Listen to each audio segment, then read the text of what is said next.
ನಮಸ್ಕಾರ. ನೋಡೋಣ ಈ ದಿನದ ರಾಶಿ ಫಲಗಳನ್ನ. ಮೊದಲಿಗೆ ಮೇಷರಾಶಿ. ಕೆಲವೊಮ್ಮೆ ನೀವು ಒತ್ತಡದಲ್ಲಿರುವುದು ಒಳ್ಳೆಯದಾಗುತ್ತದೆ, ಯಾಕೆ ಅಂದರೆ ನಿಮ್ಮ ಸಾಮರ್ಥ್ಯ ಸಂಪೂರ್ಣವಾಗಿ ಹೊರಬರುತ್ತದೆ.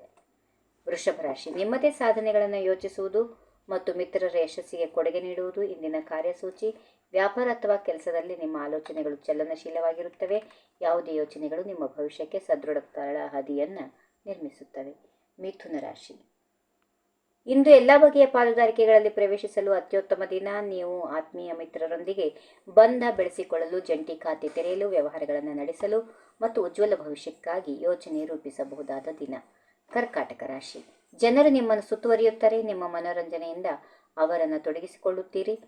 ಸಾಮಾಜಿಕ ಸಂಪರ್ಕಗಳು ನಿಮಗೆ ಲಾಭ ನೀಡುತ್ತವೆ. ಸಿಂಹರಾಶಿ. ಕೆಲವು ಭರವಸೆಗಳು ಖಾಸಗಿ ಮಾತುಗಳಂತೆ ಎಂದಿಗೂ ವಾಸ್ತವವಾಗೂ ಇರುವುದಿಲ್ಲ. ನೀವು ಏನನ್ನು ಬಯಸ್ತೀರೋ ಅದಕ್ಕೆ ಎಷ್ಟು ಹತ್ತಿರ ಮತ್ತು ಎಷ್ಟು ದೂರವಿದ್ದೀರಿ ಎನ್ನುವುದು ಗೊತ್ತಾಗುತ್ತದೆ. ಕನ್ಯಾ ರಾಶಿ. ನಿಮ್ಮ ದಕ್ಷತೆ ನಿಮಗೆ ಮೊಲಗಳಂತೆ ಐಡಿಯಾಗಳನ್ನು ಹುಟ್ಟುಹಾಕುತ್ತದೆ. ನಿಮಗೆ ವೈದ್ಯರ ಕೈಗಳಿಗಿದೆ ಮತ್ತು ನೀವು ಹಲವು ತಪ್ಪುಗಳನ್ನು ಸರಿಯಾಗಿ ಮಾಡಬಲ್ಲಿರಿ. ತುಲಾ ರಾಶಿ. ಈ ದಿನ ಬಹಳ ಹಂಬಲ ದಿನ. ಉತ್ತಮ ಭವಿಷ್ಯಕ್ಕಾಗಿ ಹಂಬಲಿಸುತ್ತೀರಿ. ವಿಶ್ವದ ಕುರಿತು ನಿಮ್ಮ ಹೊರನೋಟ ಬದಲಾಯಿಸುತ್ತೀರಿ. ನಿಮ್ಮ ಪ್ರೀತಿಪಾತ್ರರು ಮತ್ತು ಅವರ ಆರೈಕೆ ಪ್ರವೃತ್ತಿಗೆ ಕಾರಣ. ವೃಶ್ಚಿಕ ರಾಶಿ. ನಿಮಗೆ ರಚನಾತ್ಮಕ ಅನುಕೂಲಕರ ದಿನವನ್ನು ಉತ್ಪಾದಿಸುವಂತಿದೆ. ಹಿರಿಯರು ಮತ್ತು ಕಿರಿಯರು ಪ್ರತಿಯೊಬ್ಬರೂ ಸಮಾನರಂತೆ ಕಾಣುವ ತಂಡದ ಪ್ರಾಮುಖ್ಯತೆಯನ್ನು ಅರಿತು ಮುನ್ನಡೆಯುತ್ತೀರಿ. ಧನುರಾಶಿ. ನಿಮ್ಮ ಕೋಪ ಬೆಂಕಿಯ ಉಂಡೆ ಅಷ್ಟೇ ಬಿಸಿಯಾಗಿದೆ. ಕೋಪ ವಿಶ್ವವನ್ನು ನಾಶ ಮಾಡುತ್ತದೆ.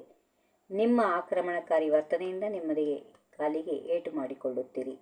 ಮಕರ ರಾಶಿ. ಅಸಾಧಾರಣ ಭೌತಿಕ ಸಾಮರ್ಥ್ಯ ನಿಮಗೆ ಉತ್ಸಾಹಕರ ಫಲಿತಾಂಶಗಳನ್ನು ನೀಡುವುದೇ ಅಲ್ಲದೆ ನಿಮ್ಮ ಹತ್ತಿರದ ಸಹವರ್ತಿಗಳಿಗೆ ನಿಮ್ಮ ಮೌಲಿಕ ಸಲಹೆಯಿಂದ ಅವರ ವೃತ್ತಿಯಲ್ಲಿ ಮಹತ್ತರವಾಗಿ ಪ್ರಗತಿ ಕಾಣಲು ನೆರವಾಗುತ್ತದೆ. ಕುಂಭರಾಶಿ. ನೀವು ನಿಮ್ಮದೇ ಆದ ವೈಶಿಷ್ಟ್ಯತೆಯನ್ನು ರೂಪಿಸಿಕೊಳ್ಳಲು ಯಶಸ್ವಿಯಾಗಿದ್ದೀರಿ. ಎಲ್ಲ ಹಿಂದಿನ ಕಠಿಣ ಪರಿಶ್ರಮದ ಸ್ಪಷ್ಟವಾದ ಲಾಭಗಳನ್ನು ಕಾಣುತ್ತೀರಿ.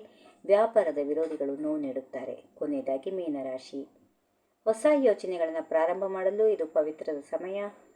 ಭವಿಷ್ಯಕ್ಕೆ ಗಮನಾರ್ಹ ಹೂಡಿಕೆ ಮಾಡುವುದನ್ನು ನೋಡುತ್ತೀರಿ. ಹೀಗಿವೆ ಈ ದಿನದ ರಾಶಿ ಫಲಗಳು. ಸರ್ವರಿಗೆ ಶುಭವಾಗಲಿ.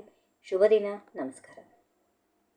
ಈ ವಿಡಿಯೋ ನಿಮಗೆ ಇಷ್ಟವಾದಲ್ಲಿ ಲೈಕ್ ಮಾಡಿ, ಶೇರ್ ಮಾಡಿ, ಸಬ್ಸ್ಕ್ರೈಬ್ ಮಾಡಿ.